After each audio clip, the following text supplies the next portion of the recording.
Hola, muy buenos días.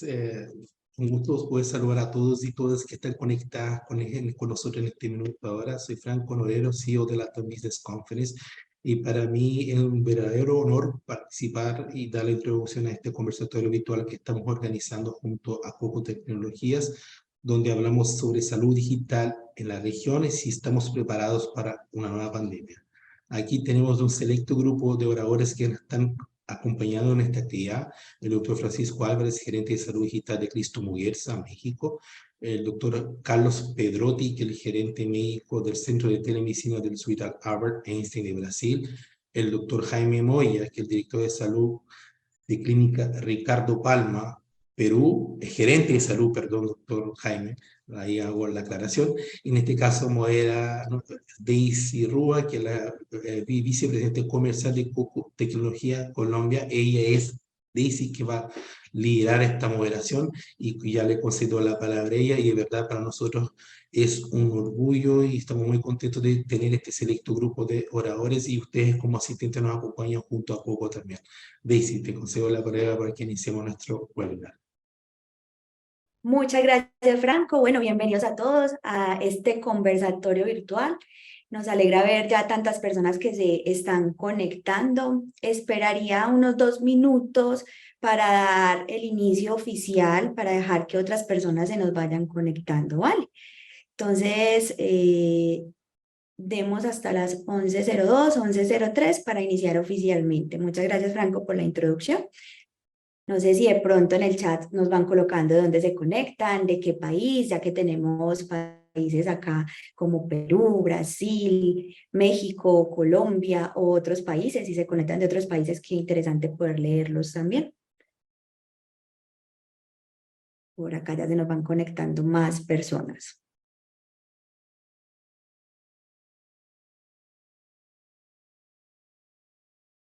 No sé, Franco, si de pronto tenemos el chat para que las personas también vayan interactuando.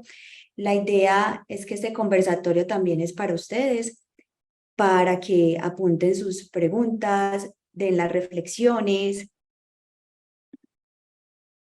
Por acá ya vamos bien. Franco, ¿me ayudas? Nos dice Jorge Gutiérrez que el chat está deshabilitado. De pronto, o por el medio de preguntas. Listo. Exacto, Daisy. Yo ahora está habilitado y justamente yo saludé. Ah, ok. Perfecto, ahora ya tenemos el chat habilitado para los que quieran comentar por este espacio mientras damos el inicio oficial para que estén más personas conectadas.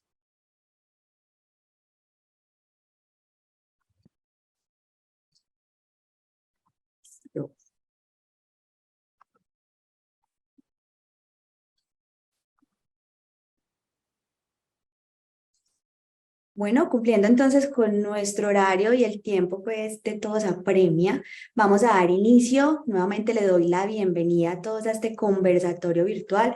Nos alegra ver tantas personas interesadas en este tema que vamos a abordar y que tenemos el honor de contar con distinguidos panelistas del sector de la salud en diferentes países como Perú, México y Brasil, quienes compartirán sus perspectivas, experiencias sobre este tema crítico para todos.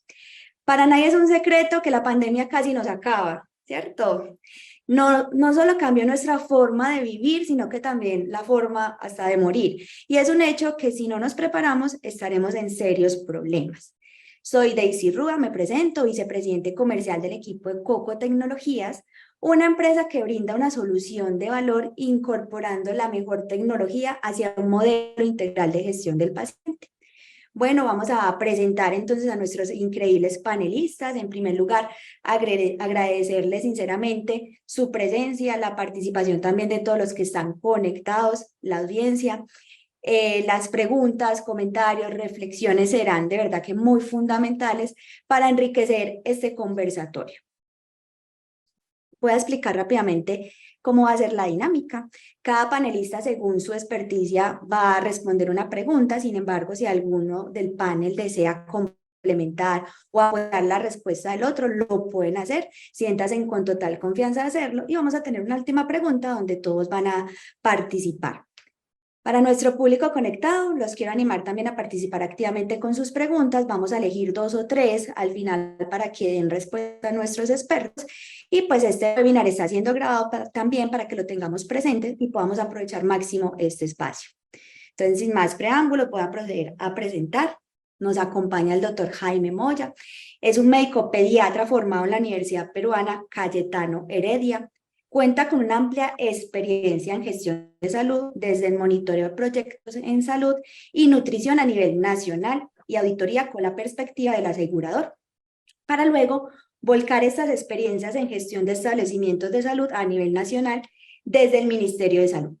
Adicional, fue médico auditor en Seguro Integral de Salud, director sectorial de servicios básicos en el Ministerio de Salud y en la actualidad es el gerente de salud de la reconocida clínica Ricardo Palma en Perú. Bienvenido, doctor. También damos la bienvenida al doctor Francisco Javier Álvarez. Es médico cirujano de la Universidad de Monterrey y magíster en gestión directiva en salud de la Universidad del Valle Grande. Cuenta con experiencia en procesos de calidad y seguridad integral, donde obtuvo competencias en revisión de expediente, auditoría de control de calidad hospitalaria, revisión de medidas de seguridad industrial e integral. En su trayectoria ha sido jefe de analítica de información de clínica, jefe de medicina digital y en la actualidad es gerente de salud de también la institución reconocida Christus Muguerza, México. Bienvenido, doctor.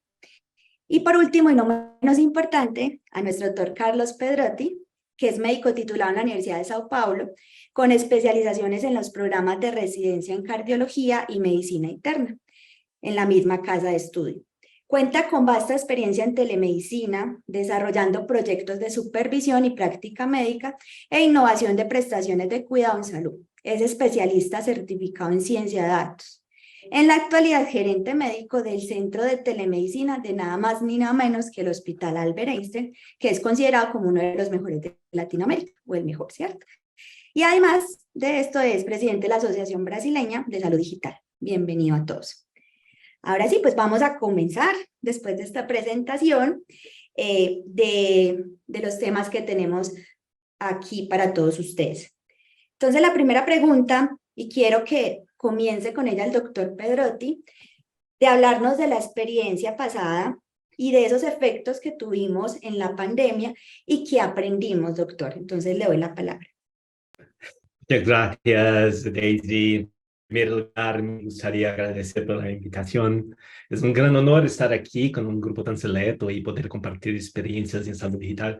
Les pido a todos un poco de paciencia conmigo, ya que mi español todavía es muy básico. Haré el mejor esfuerzo para no decepcionarlos. Saludo también a mis colegas presentes en este panel. Me siento honrado de estar aquí con ustedes. La pandemia de COVID-19 se presentó en oleadas. La primera que sentimos aquí en Brasil se fue en marzo de 2022. Fue un caos, ya que no había empresas preparadas ni procesos automatizados de atención. Los médicos y pacientes desconocían la tecnología y todavía enfrentaban muchas resistencias, además de desafíos regulatorios. Sin embargo, hubo una gran evolución y los claros ejemplos fueron las oleadas subsecuentes. Hasta la ola de enero de 2022, causada por la variante Omicron, todavía había grandes dificultades organizativas, pero una ola similar en junio ya no generó tantos problemas, pues los procesos estaban mejor estructurados. Aquí, en el Albert Einstein, fuimos extremadamente audaces en enfrentarnos a los consejos y basándonos en principios constitucionales de autonomía de los pacientes y de los médicos, comenzamos a atender los pacientes directamente y comenzamos a atender directamente al paciente y estando ya mejor preparados desde 2016.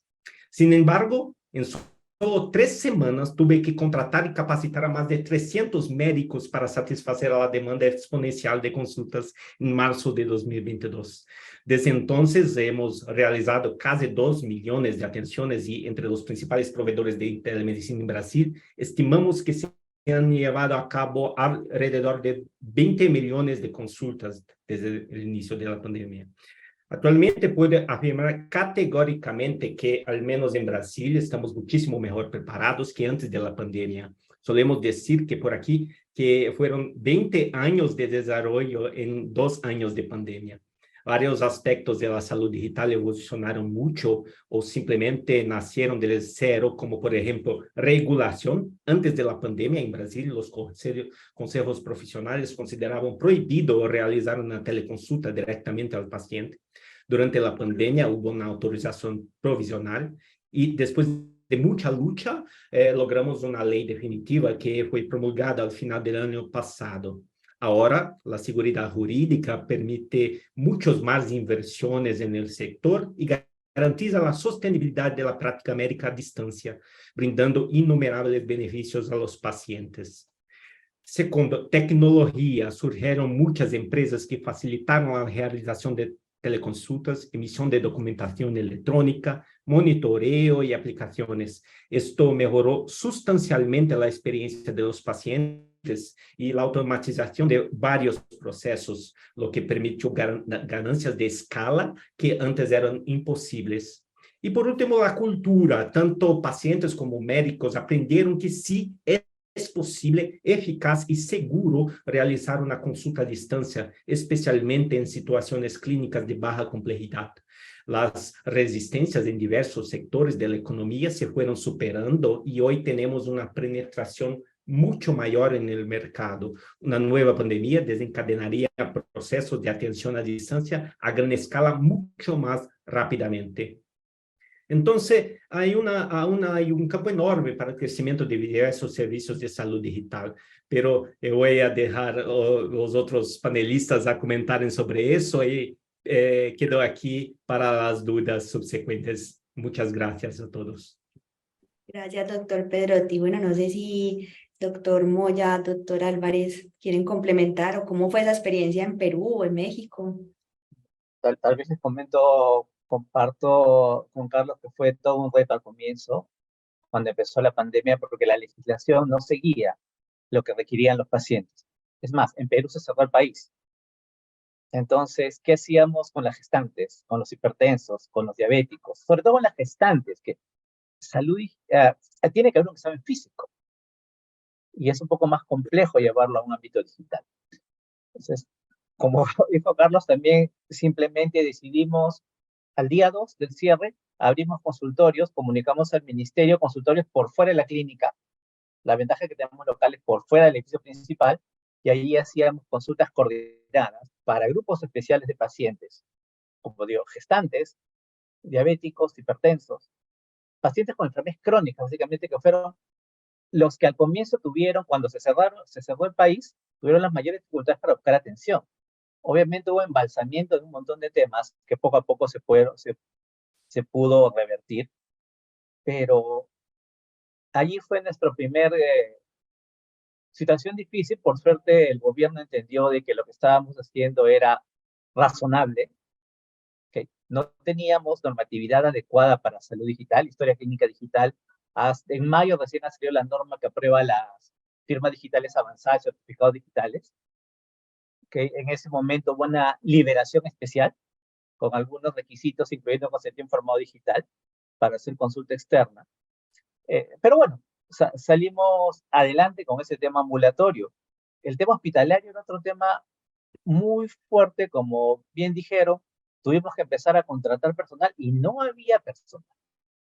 El gran problema es que no teníamos de dónde contratar porque hay un déficit de especialistas, intensivistas, enfermeras con expresión de intensivos que fue muy importante en el país. Okay. Nosotros logramos, nuestro esfuerzo fue generar confianza en estos profesionales. Entonces lo primero que hicimos es manejar todos los temas de seguridad del paciente y protección, elementos de protección personal a niveles por encima de lo que plantea el Ministerio de Salud. Y planteamos una política súper clara con ellos. Todos utilizan los mismos EPPs, independientemente de la profesión. Es simplemente el EPP se utiliza en función del área donde se encuentra la persona. Y eso llevaba a toda una logística bastante compleja, porque en esa época como que el abastecimiento no había sido lo más adecuado, por lo menos en Perú. Supongo que en otros lados había una dificultad importante.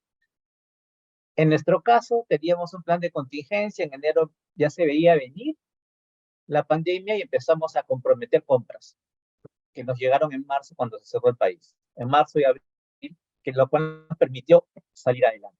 Pero eso era porque tenemos un modelo de acreditación que tiene planes de contingencia. ¿Okay? Y como eso, creo que había muchos temas adicionales que de repente los podemos seguir conversando en otro momento y no quiero, y no sé si tal vez Francisco tiene algo como lo vivieron en México, ¿no? Gracias, doctor. Pues buenos días a todos. Igual aprovecho este momento para agradecer la invitación y compartir en este conversatorio con todos ustedes. Coincido mucho con lo que menciona Carlos Pedrote y Jaime Moya, que pues el impacto fue mayúsculo y conforme fue avanzando en estas oleadas, fuimos teniendo también una preparación, que esto fue lo más importante. Pero en un inicio nos impactó a todos. Creo que estábamos sobrepasados como sistemas de salud. Teníamos áreas de oportunidad, menciona el doctor Jaime, pues teníamos a los pacientes ya crónicos que venían por algún malestar estomacal o alguna situación, una cirugía programada, y además teníamos a estos pacientes que se estaban contagiando en la pandemia, que cabe recalcar que a veces era también parte de la desinformación que hubo en un inicio, del nerviosismo sobre si estoy contagiado o no estoy contagiado.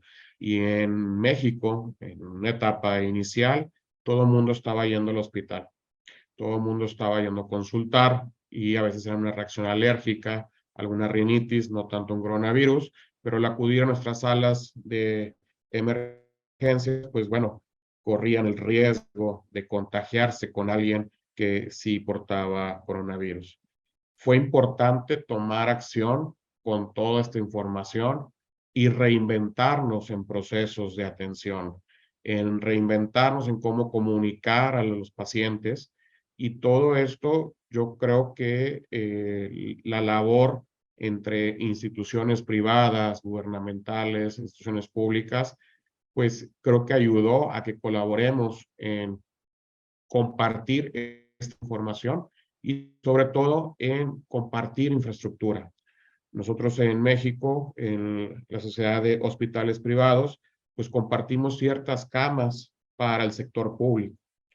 También en Cristus Muguerza implementamos el sistema de telemedicina, que no contábamos con él, este servicio, y en 3 semanas capacitamos a 50 médicos que nos ayudaron a dar atención de telemedicina de manera gratuita, lo cual nos ayudó mucho a que el paciente pues tuviera primero una valoración por medio de telemedicina. También utilizamos bots con algoritmos para hacer un triage y ver qué pacientes podrían continuar en casa con un monitoreo remoto de paciente y sus dispositivos de IoT, y qué pacientes teníamos que derivar a nuestros hospitales para recibir una atención oportuna.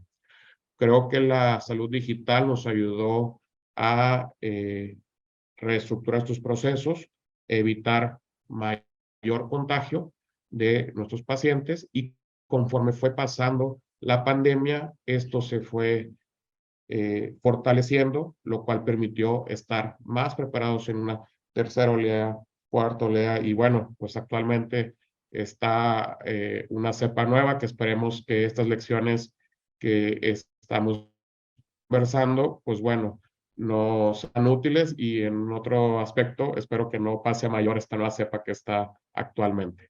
Muchas gracias. Muy bien, muchas gracias a ustedes por compartir esas experiencias. Resalto acá 3 puntos en común. Primero, la desinformación. Segundo, la normativa que nos impidió hacer muchas cosas. Y como tercero, la disponibilidad de profesionales de la salud. Ahí nos vimos afectados. Igual si uno hace una retrospectiva, cuando empieza a reflexionar sobre lo que pasó en la pandemia del COVID, es imposible ignorar pues todos los efectos negativos, pérdida de vidas humanas, el impacto económico, todo lo que afectó pues directamente al sector de la salud y nos puso en jaque. Sin embargo, pues también hay que resaltar cosas positivas, ¿cierto?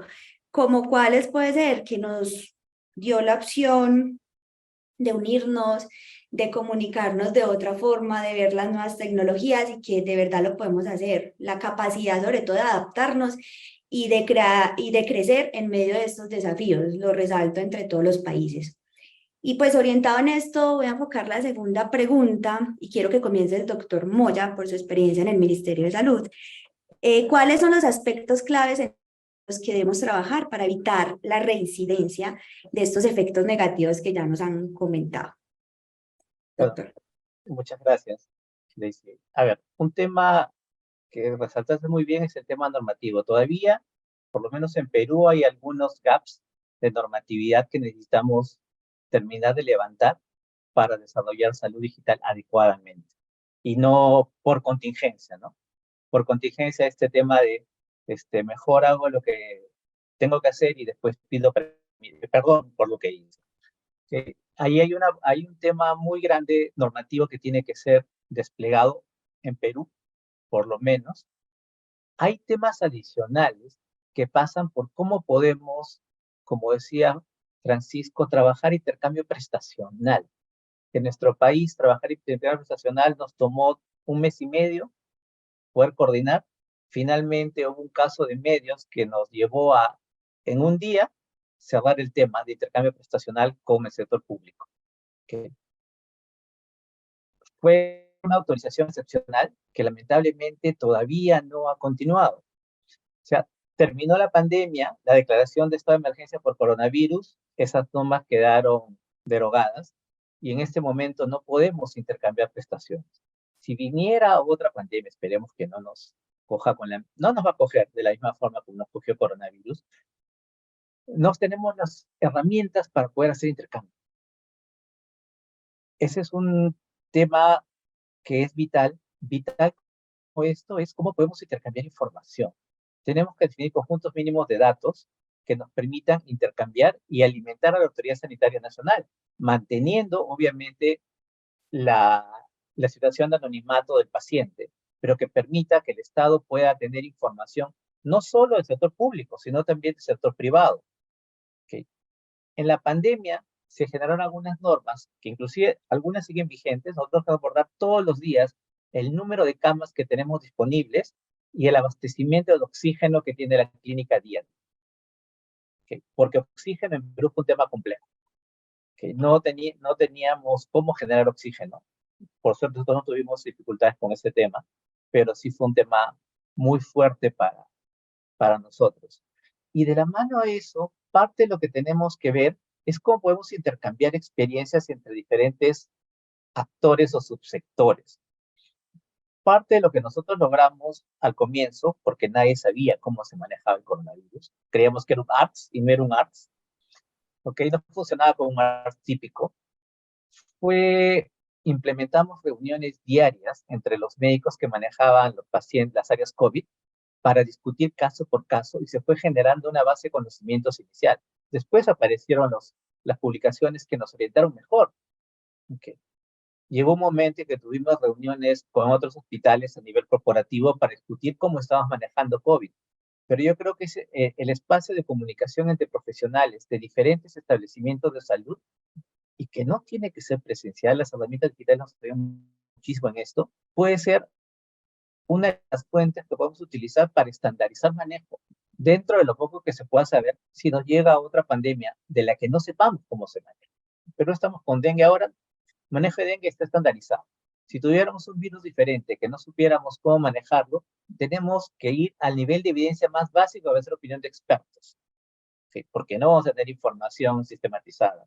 Entonces lo que tenemos que lograr es que esa opinión de expertos pueda ser compartida, revisada por más personas en espacios de conversación que ahora son mucho más sencillos. La pandemia nos enseñó que las comunicaciones digitales y el trabajo in home es una viabilidad.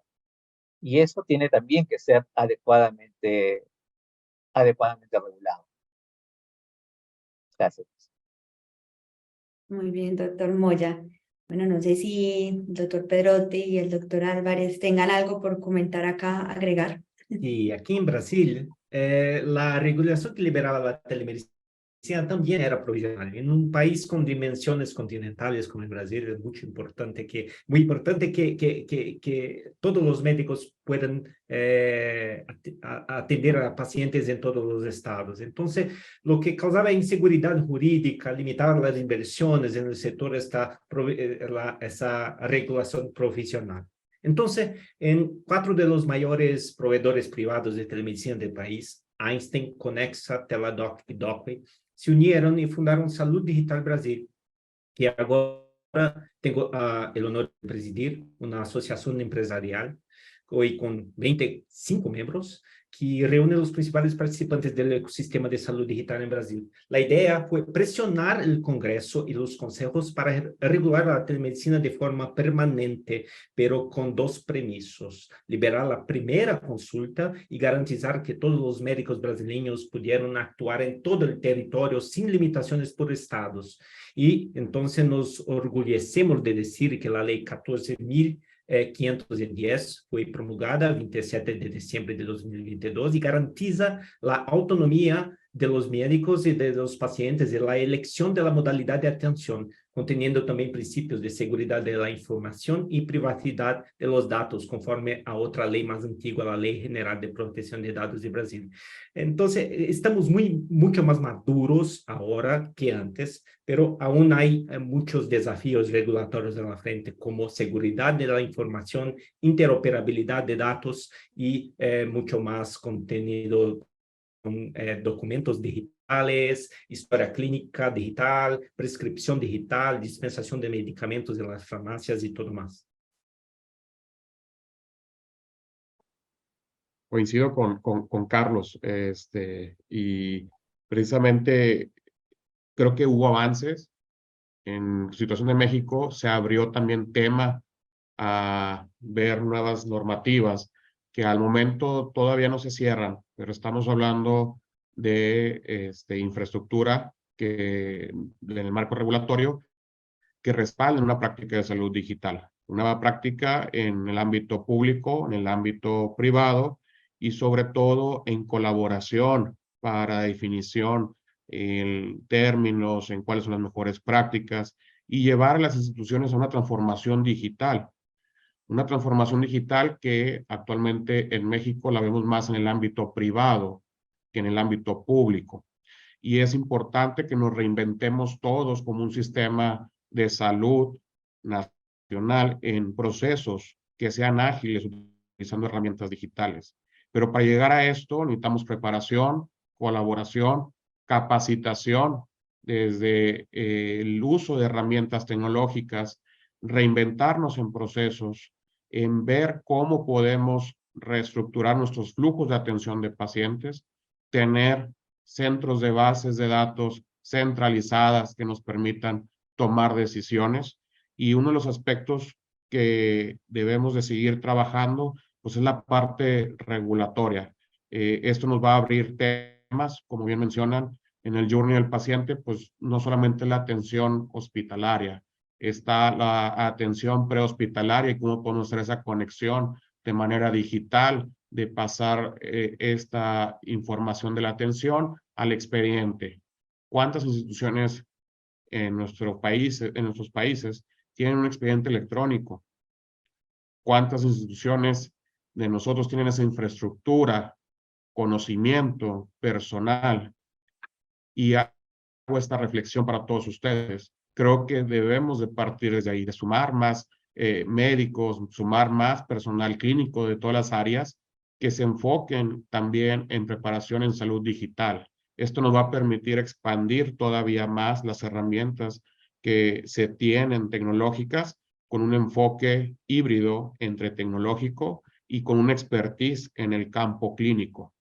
Entonces, es importante que sigamos promoviendo el que tengamos estos foros con el que estamos aquí presentes y agradezco mucho, porque nos va a ayudar a llevar esta preparación a un punto en que ya no hablemos en mi país pasa apenas esto, pero yo sé que en otros países van más adelantados, sino que tengamos una equidad tecnológica, un acceso y disminuir la brecha, la cual también se disminuyó en la pandemia.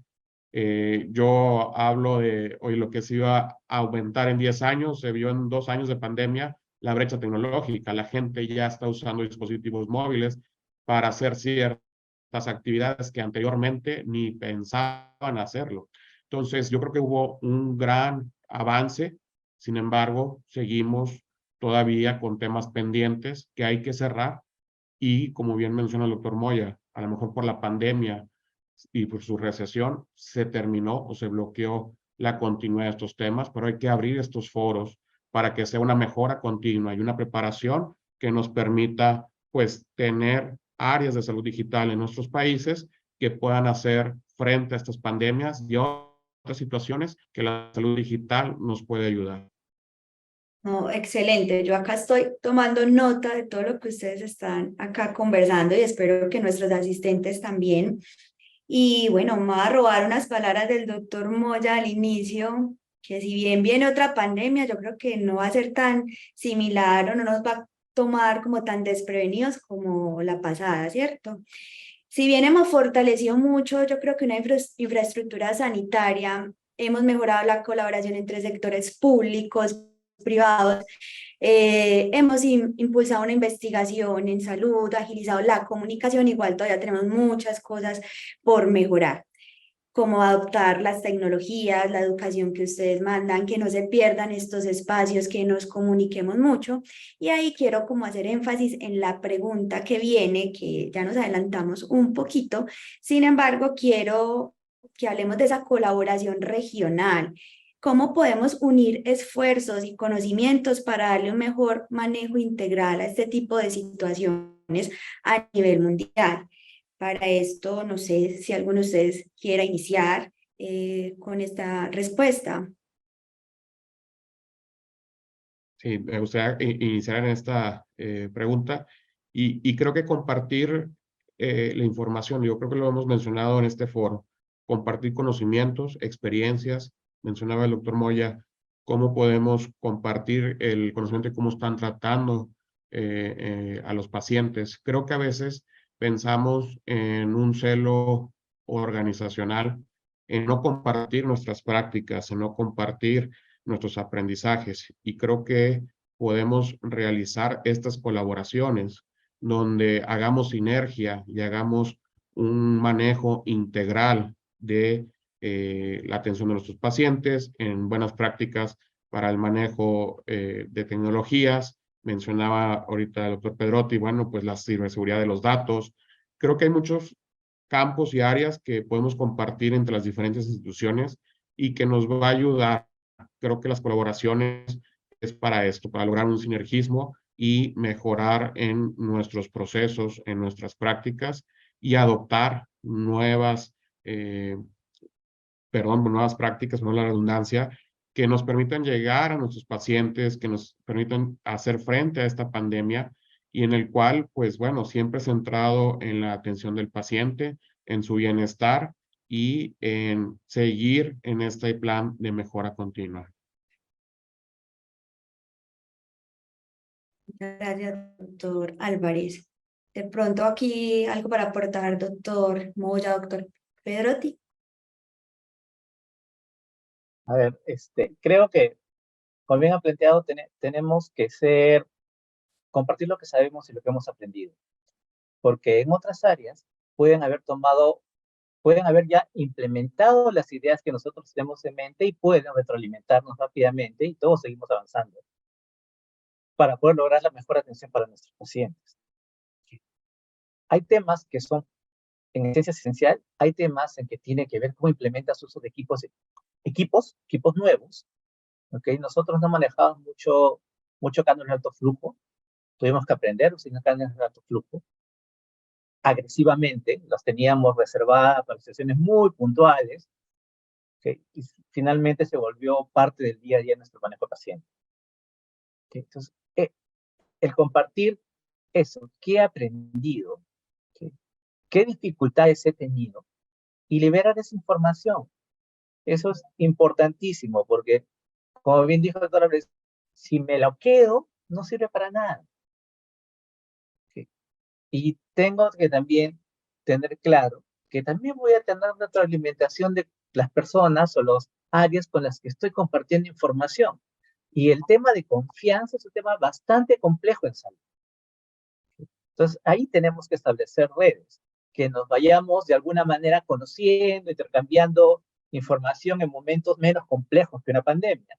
Y se va a generar esta confianza que nos va a permitir realmente compartir todo lo que sabemos, todo lo que aprendimos, porque es importante lo que nos va bien, pero también es importante compartir lo que no nos va bien, para que otras personas no sigan esa ruta, ¿ok? O tomen las correcciones que sean más adecuadas, dependiendo del ámbito en que cada uno se encuentra, ¿no?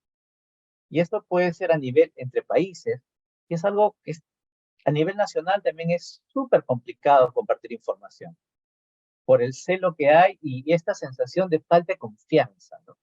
Es un tema que tenemos que trabajar muy fuertemente, confiar en los demás. Y la confianza no sale por decreto supremo, se genera en el tiempo. Tenemos que tener espacios de compartir para que nosotros mismos generemos confianza entre todos y podamos liberar toda nuestra información. Y cuando me refiero a liberar, es liberar todo lo que sabemos, lo bueno y lo malo. A veces es difícil comentar donde nos hemos equivocado, pero probablemente eso es de las cosas que son más útiles para los demás. ¿Sí? Gracias. Qué bueno, doctor. Exactamente. Exactamente, tenemos que estimular foros de charlas como esta que estamos ahora, donde compartimos experiencias, buenas prácticas y como dijo Moya, aprendemos con nuestros errores y no solamente nuestros éxitos, porque tenemos que aprender con todo que está viendo y sermos honestos y sermos tranquilos de decir que estamos aprendiendo juntos. Entonces, compartimos la misma región, la misma población y tenemos muchas cosas en común y que podemos compartir nuestros éxitos y nuestros errores. Como digo, es mucho importante sermos más honestos y aprendemos con todo lo que está pasando con todos. Excelente. Bueno, yo aquí apunté 10 puntos muy interesantes para tenerlos presentes y acá hago una invitación, obviamente a ustedes, panelistas que están acá y al público que nos está escuchando en este momento, en crear esa red. O sea, si no tomamos acción ya, y ahora que lo estamos diciendo, y siempre en las preguntas que estamos resolviendo acá, está el intercambio de información presente, tanto lo positivo como lo negativo, haciendo énfasis en lo negativo porque uno sabe si fue mal, bueno, yo no lo vuelvo a hacer, ¿cierto? Entonces mi invitación, y acá le abro también el espacio a la TAM Business Conference, que sigamos haciendo estos espacios y que las personas que se quieran inscribir y dar sus opiniones y hablar de cualquier tema, no solamente de la pandemia. Entonces estos 10 puntos los voy a tomar rápidamente: intercambio de información, capacitación conjunta, también nos podemos ayudar. Y hoy en día esta virtualidad es maravilloso. Acceso a suministros, compartir recursos médicos esenciales. Investigación colaborativa, que creo que todos los hospitales que estamos acá presentes se puede hacer. Tecnología, desde Coco podemos aportar la tecnología que nosotros tenemos para ayudarlos a ustedes en un próximo evento que pase a nivel mundial o en cada país, nosotros los podemos ayudar. Simulaciones, ejercicios de simulación. Participación privada, obviamente involucrar mucho más este sector para que nos financie, comunicación coordinada, que también lo escuché en muchos de ustedes, y aprendizaje continuo. Lo más importante es ese aprendizaje. Entonces dejo acá abierta esa posibilidad de que podamos seguir capacitándonos, y para eso Coco Tecnología los puede apoyar. Vamos a hablar del cuarto punto y me gustaría comenzar con el doctor Álvarez nuevamente. ¿De qué papel juega la tecnología en la preparación para una nueva pandemia, doctor? Creo que la tecnología desempeña un papel crucial en la preparación para una nueva pandemia. Mencionábamos que fuimos aprendiendo durante los diferentes oleadas y cada vez volvíamos con procesos más fuertes que nos permitían dar la atención integral del paciente. Y desde la perspectiva de salud digital, pues no es la excepción. Creo que diferentes tecnologías y herramientas fueron provistas durante la pandemia, que incluso ahorita hablábamos de colaboración, y sí había colaboración y en ocasiones copiábamos modelos o ideas que surgían en otros hospitales, pues porque lográbamos una mejora en nuestros flujos. Debemos invertir en plataformas de telemedicina, en investigación, en tener infraestructuras robustas, en sistemas de monitoreo de salud. El doctor Perotti, bueno, ahorita nos compartirá la parte de telemedicina, y este monitoreo remoto pues es esencial. Pero sin embargo, todos estos datos que nos dan las herramientas en salud digital, es importante aprovecharla. No quedarnos con los datos, compartirlos.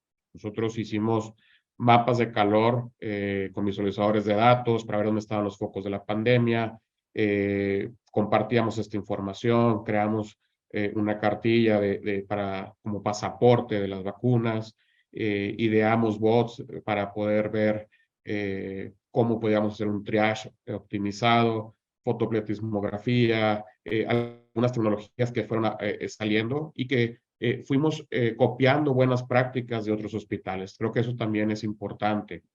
El implementar inteligencia artificial para hacer proyecciones y análisis de datos, pues otra cosa que nos va a dar una herramienta o una fortaleza para la siguiente pandemia. Analizar los patrones de la enfermedad y sobre todo desarrollar aplicaciones que en conjunto con todo este ecosistema de salud digital nos dé una atención 360 del paciente. Que tengamos la posibilidad de llevar nuestros servicios a la puerta del hogar de cada uno de sus pacientes. Algo que vimos importante, y con este cierro mi participación en este punto, es cómo aprovechamos la infraestructura de las camas de nuestro hospital, optimizándolas para atender a los pacientes que requerían o que cumplían con ciertos criterios clínicos para ser atendidos en un hospital, y los pacientes que no requerían un internamiento, que podíamos llevarlos en casa. Pues bueno, aumentamos nuestra infraestructura de camas, por así decirlo, al utilizar las casas para poder llevar el monitoreo de pacientes, siempre y cuando clínicamente sea posible, tenga las condiciones tecnológicas, y pues bueno, que tengamos como institución un programa de monitoreo activo para extender nuestra capacidad de infraestructura hospitalaria. Creo que todo esto es un papel importante de la tecnología en cómo nos podemos preparar para nuestra siguiente pandemia.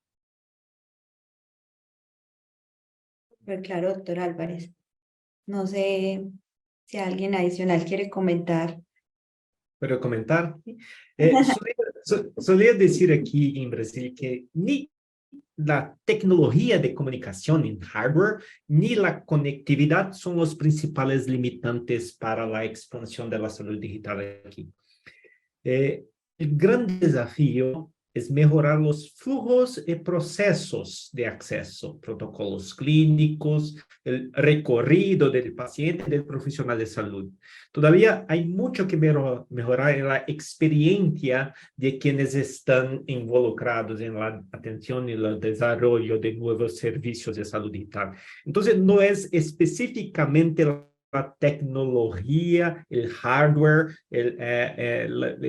pero sí la experiencia, la usabilidad de las tecnologías. Entonces, por eso que necesitamos tanto que haya desarrollos e inversiones en este campo para que sea una buena experiencia para todos los involucrados en eso. Así es.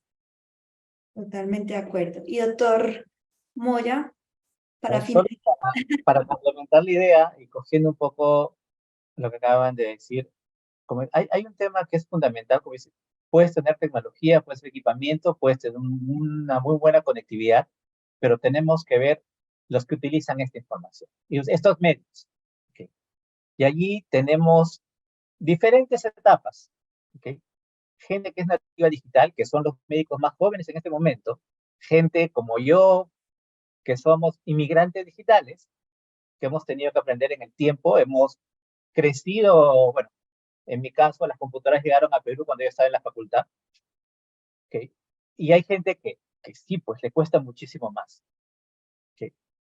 Y cuando tienes gente que le cuesta muchísimo más o gente que no está cómoda, usualmente se pueden convertir en detractores de estos nuevos avances. ¿Y cómo gestionas estos detractores? Es un tema importante para que salud digital pueda salir adelante. Creo que todos hemos tenido que desarrollar estrategias de telemedicina bastante rápido y hemos tenido que capacitar a muchos de nuestro personal de salud, entre ellos sobre todo los médicos para consulta, y ha costado sangre, sudor y lágrimas para muchos de nosotros. Creo que todos tenemos consenso en eso. Ese trabajo es súper importante y cómo podemos facilitar que el personal de salud pueda adoptar esas tecnologías. ¿Cómo dejar de escribir en un papelito a los pacientes lo que tiene que hacer con su paciente? Que ya tiene 20, 30 años haciéndolo de esa misma forma y cambiar a trabajar una lista de chequeo o un work list, les cuesta. ¿Okay? Hay que ayudarlos en ese proceso porque si no, vamos a tener un establecimiento de salud que va a tener momentos en que va muy bien con lo digital y momentos en que retrocede 10 o 15 años. Dependiendo de los equipos de trabajo, ahí tiene que haber un balanceo en cómo puedo colocar gente que está más familiarizada con las tecnologías de información y gente que está empezando a adoptarlas y le cuesta. ¿Okay? Tienes que colocarle soporte a estas personas que le cuesta. Y si logras que algunos de ellos adopten las tecnologías, va a ser con tu embajador para que otras personas de su generación adopten esto. ¿Okay? Entonces, ahí hay un trabajo muy fuerte del día a día, de cosas, como decimos, blandas, que si no las trabajamos adecuadamente, todo lo que estamos diseñando no va a lograr todos los frutos que esperamos y todas las ventajas que podemos tener al automatizar procesos, llegar a, por ejemplo, por inteligencia artificial, poder evaluar tomografías, evaluar radiografías en la época de COVID, que tenía más del 99% de sensibilidad, y el recurso radiólogo también era un recurso más o menos escaso, por la demanda que había por exámenes auxiliares, como bien planteó el doctor Alves, venían cantidad de pacientes, ¿y qué le decías a un paciente que venía? Creo que tengo COVID, porque todo lo que sea respiratorio, los pacientes asumían que era COVID y tenías que hacer un workout completo. Y ahí saturabas tus servicios asistenciales, que fueron diseñados por una cantidad de atenciones, y de un momento a otro fue por 2 o por 3. Y tenías que buscar agilizar procesos y ubicar el personal que te dé soporte para lanzar el apoyo diagnóstico. ¿Okay? Entonces tenemos todo un trabajo muy fuerte, como me han dicho, también desde el recurso humano.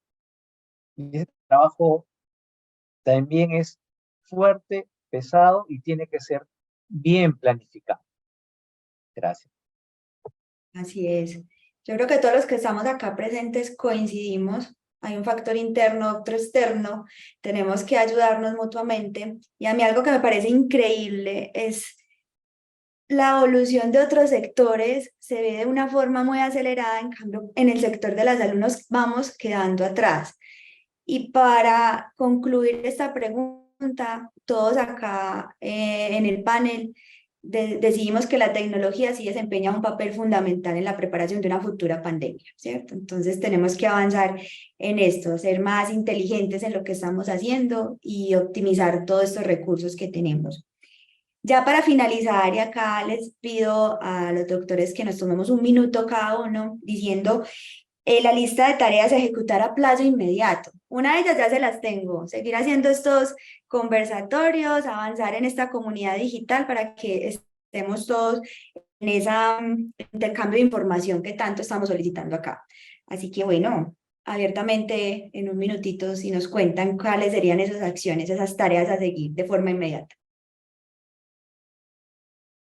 El que quiera empezar. Doctor Moya quiere empezar. Yo quiero, ok. Definitivamente tenemos que seguir, como dijo Dr. Pedrotti, haciendo abogacía para levantar los problemas regulatorios que nos permitan seguir avanzando. Y uno de los puntos importantes para ver qué nos falta es ver el journey del paciente, lo que hace el paciente. Varios de nuestros procesos ya están preparados para seguir una ruta digital. ¿Okay? Pero hay algunos aspectos regulatorios que nos pueden bloquear y ahí es donde tenemos que trabajar. Por ejemplo, en mi país, recetas para narcóticos tienen que seguir siendo a papel, no pueden ser digitales. ¿Okay? Entonces, tenemos que ir, hay mucho que hemos avanzado, pero tenemos que empezar a ver en dónde hay variantes del proceso que necesiten especial atención para integrarlo realmente. Porque si yo tengo que trabajar una lógica digital, una historia clínica electrónica, un paperless puro, pero tengo alguna variante que tiene que retroceder a papel, simplemente ese proceso se puede ver un poco más complejo de entender por los médicos. ¿Okay? Complementariamente a esto, como bien planteas, tenemos que seguir planteando redes y tenemos que trabajar en temas de intercambio prestacional, definitivamente. La pandemia nos enseñó que ni los públicos ni los privados teníamos suficiente capacidad operativa para atender la demanda de pacientes que hubo. ¿Okay? Nosotros, yo recuerdo que hubo algún día que tuve 6 pacientes ventilándose en la emergencia porque tenía la clínica llena, no tenía más camas, y no puedo decirle a un paciente que viene mal, no te puedo atender. No sería ético. Entonces, llegamos un día a 6 ventiladores en la emergencia, que era el tope de lo que podíamos. Entonces, ese tipo de cosas tienen que solucionarse con intercambio prestacional. Hay un momento en que todos colapsamos, pero cuando ya empezaron a ampliarse las camas de cuidados intensivos, si hubiéramos tenido este mecanismo mejor desarrollado, probablemente podríamos haber redistribuido mejor los recursos que tenía el país. O por lo menos el área geográfica continua, ¿no? Sé que había momentos en que había camas en algunos lugares del país, pero están demasiado lejos de Lima. Donde está, bueno, somos un país bien centralizado, la casi tercera parte de la población vive en la ciudad capital. Okay. Esas serían 2 de las ideas que creo que podría compartir en este momento. Excelente. Perfectamente, estoy completamente de acuerdo con doctor Moya y tengo que decir nuevamente que tenemos que invertir más en la experiencia del paciente, la experiencia del profesional de salud para que la adaptación con las tecnologías sea más intuitiva, casi que no necesita más de una capacitación específica para el uso de las tecnologías, de las historias clínicas electrónicas, los expedientes electrónicos, porque es una gran limitación para la utilización. Y como dijo Moya y el otro colega, tenemos que actuar como embajadores de la tecnología, del uso de tecnología y salud digital para todos, porque es uno de los grandes pilares de la sostenibilidad del sistema de salud en general. Así es, Sí, doctor. coincido. Creo que los comentarios hemos sido, o las tareas a ejecutar a plazo inmediato, han salido en las diferentes respuestas y nos sirve como un resumen de cuál vamos a hacer. Y antes de empezar, dejo abierto la puerta para lograr estas sinergias. Y pues bueno, pueden encontrar ahí la información de contacto, porque con este quiero empezar. Las sinergias entre instituciones va a ser muy importante y no solamente instituciones nacionales, también internacionales. Entonces dejo la puerta abierta para hacer el primer paso en esta tarea de ejecutar. Expandir la infraestructura normativa, regulatoria, tecnológica también y de formación de profesionales en salud en la parte de salud digital. Creo que es importante expandir un poco más el tema de salud digital y creo que estos foros son plataformas que nos permiten seguir promoviendo esta área. Gestión del cambio, creo que no lo hemos mencionado, change management, creo que es sumamente importante y con lo que mencionamos, de cómo quebrar esa resistencia del profesional de salud a adoptar nuevas tecnologías, de cómo algunas instituciones pues siguen teniendo de manera arcaica algunos pensamientos. Pues bueno, creo que gestión del cambio en nuestras instituciones nos van a ayudar a romper junto con el profesional de salud digital en promover cuáles son las virtudes de estas herramientas. el desarrollar y promover aplicaciones de salud, lo hemos comentado, y coincido totalmente, los procesos, reinventarnos. Esto es parte de una transformación también digital, reinventarnos en procesos, capacitar al personal en el uso de herramientas tecnológicas y también envolverlos la pieza fundamental. Una transformación digital es de personas, no es de tecnología, no es de una política, un procedimiento, es de personas. Y tenemos en nuestras áreas de salud mucho personal clínico con vasta experiencia que hay que subirlos al barco de salud digital y lograr en conjunto expandir más nuestros servicios en nuestros sistemas de salud de forma digital y también tener una comunicación y disminuir esta brecha tecnológica que hay en los pacientes. Debemos de empezar con nosotros y a la par enfocar en cómo al paciente también le voy a ir educando, compartiendo el uso de esa tecnología y sus beneficios para que pueda vivir en una experiencia, como mencionaba el doctor Carlos Perotti, que el paciente tenga la información en la palma de su mano, que tengamos nosotros como instituciones los servicios hospitalarios que ofrecemos, no solamente en el hospital, con acceso desde la mano y que también pues se vuelva parte de esta atención integral del paciente. Excelente. Concluyamos algo con dos palabras, solidaridad global. ¿Qué les parece? Para terminar este panel, tenemos una pregunta que me parece muy interesante del doctor Alfredo Rasmussen. Como lo dijeron, este fue un cambio trascendental en las instituciones de salud. Las preguntas serían si la estructura organizacional en las instituciones públicas y privadas también han sufrido una transformación para sostener estos avances.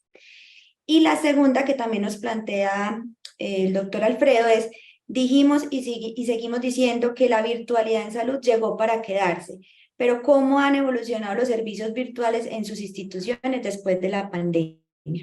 Entonces, no sé si nos apoyan con la respuesta o podemos compartir en otro espacio de pronto con el doctor Alfredo por el tiempo, pero si tienen disponibilidad, pues nos quedan todavía 3 minutos de agenda. Si me permites, Daisy, te conozco a Alfredo de hace muchísimos años. Maravilloso. A ver, creo que tiene etapas.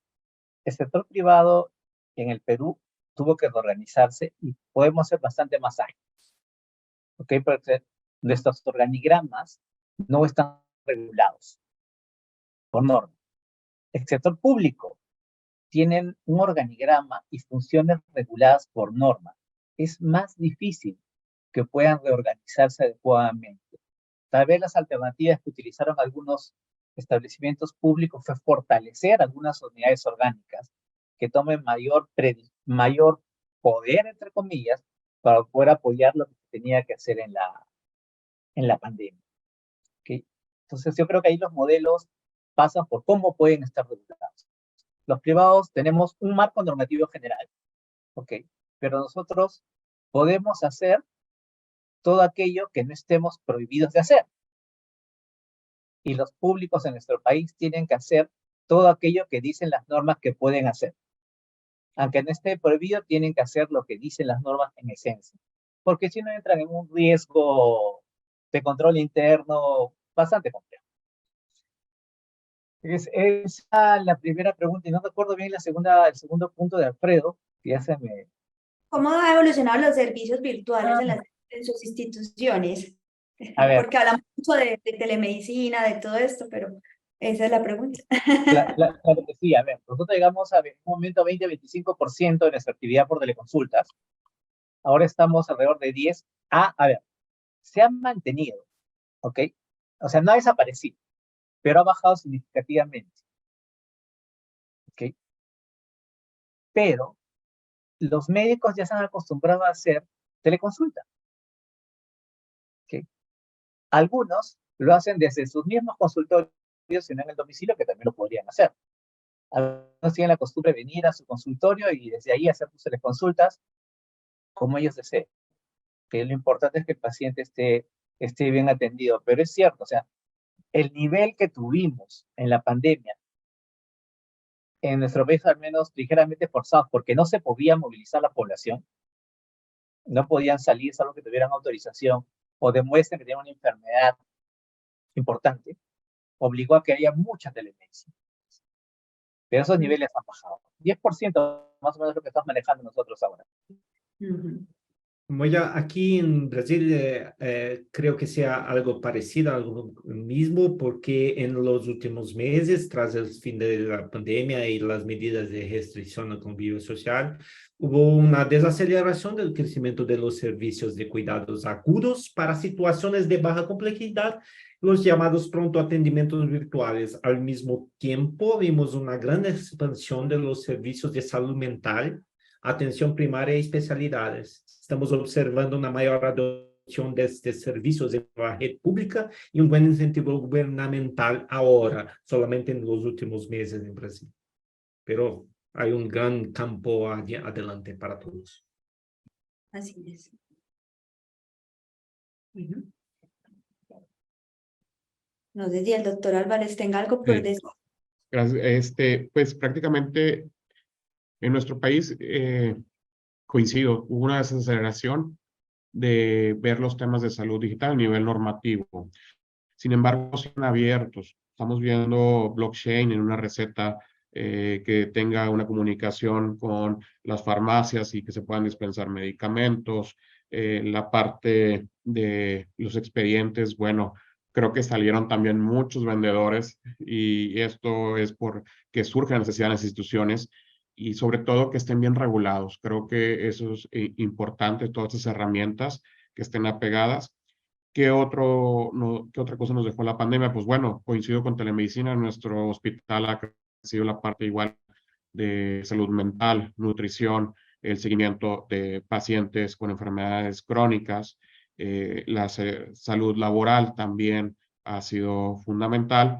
Y dentro de Grupo Cristos Muguerza, pues bueno, ahora sí que pues robustecimiento del área de salud digital en la cual presido como gerente, pues es parte de la misión de nosotros de seguir expandiendo en el área de salud digital y aprovechar todas las tecnologías para ponerlas a disposición de nuestros servicios como unidades. Excelente, bueno, terminamos nuestro panel. Un gusto, de verdad, un honor compartir con ustedes en esta ocasión. Igual también quiero dejar un comentario resumido de Hilda Boter como para terminar, porque me parece muy importante. Ella dice, los estados deberían invertir más en recursos humanos. Esta pandemia nos mostró lo escaso, lo desprovisto era contar con recursos humanos preparados y no dejarlos ir porque realizaron un gran aporte. Muchas gracias, Hilda, por ese comentario también que nos dejas acá. Gracias a todos. Dale, Franco. Hola a todos y todas, muchísimas gracias más una vez por acompañarnos, de verdad, Daisy, muchas gracias por moderar este espacio de conversación. Doctor Carlos, también valoro mucho su experiencia desde Brasil. Doctor Jaime, también sus aportes fueron muy buenos de lo que pasó en Perú, y doctor Francisco, lo mismo desde México. Cristo Muguerza, que es un gran referente en su país, pues. Agradezco más una vez a todos ustedes, a Coco por apoyarnos en este espacio también, a Daisy también en este caso en la moderación, y espero verlos en una próxima oportunidad muy pronto. Seguimos aquí trabajando para una mejor salud en América Latina. Queremos crear el sistema de salud, del ecosistema de la salud conectada, y para eso estamos. Pues nos vemos en una próxima oportunidad. Estén muy bien. Gracias a todos. Muchas gracias. Muchas gracias a todos.